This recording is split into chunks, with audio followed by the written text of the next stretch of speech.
ای مسلمان ستا شان او چت دی، ای مسلمان ستا خو جان او چت دی، نو بیا دا څرنګه کارونه کوې ته چې لګیا یې غیبتونه کوې.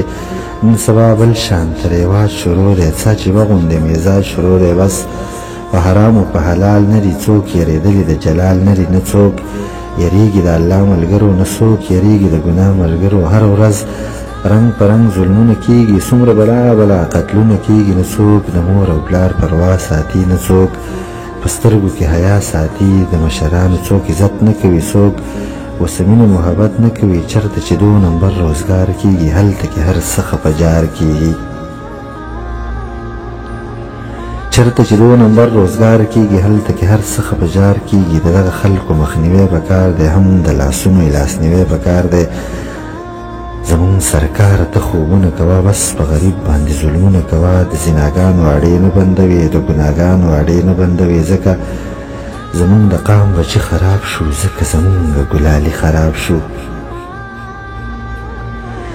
ځکه زمون د قام بچي خراب شو، ځکه زمون د ګلالي خراب شو. د شرابونو کبابونو اړې، د غلط هر قسمه کارونو اړې زمون سرکار بندول غواړي، بیخي د جرل ختمول غواړي.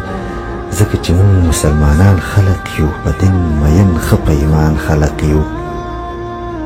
مونږ له سره په حاشي خانه را راسې بې خوند د زندګي خانه را، زمونږ امن او رڼا خوښه ده، په هر یو ښار کې مهیا خوښه ده. مونږ له قانون د الهي پکار دی، مونږ ته قانون ښه اسلامي پکار دی ملګرو، دلته سمدستي پکار دی. مونږ له جوریج غوندې قاضي پکار دی چې فیصلې مو په انصاف کیږي، چې ښې په حق کیږي صاف کیږي.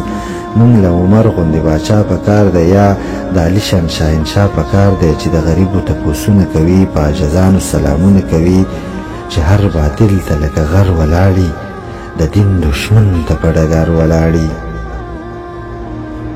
چې هر باطل ته لکه غر ولاړي، د دین دشمن ته په ډګر ولاړي. مونږ له دغه یو ارمان پکار دی، عدالتونو کې قرآن پکار دی. اوس لارډ میکالې له رخصت ورکوي، د خدای کتاب له محبت ورکوي. امن به دلته کې رښتیا راشي، چې پاک نظام د مصطفی راشي، هم به لباس دا مغربي ختم شي، هم به کلتور د پیرنګي ختم شي. ملګرو مونږه کیم تقوا پکار ده، مونږ له هم خپل اصلاح پکار ده. امیر سالار په خپل الله مین یم، امیر سالار په خپل الله مین یم، مړه په دین باندې رښتیا مین یم، مړه په دین باندې رښتیا مین یم، مړه په دین باندې رښتیا مین یم.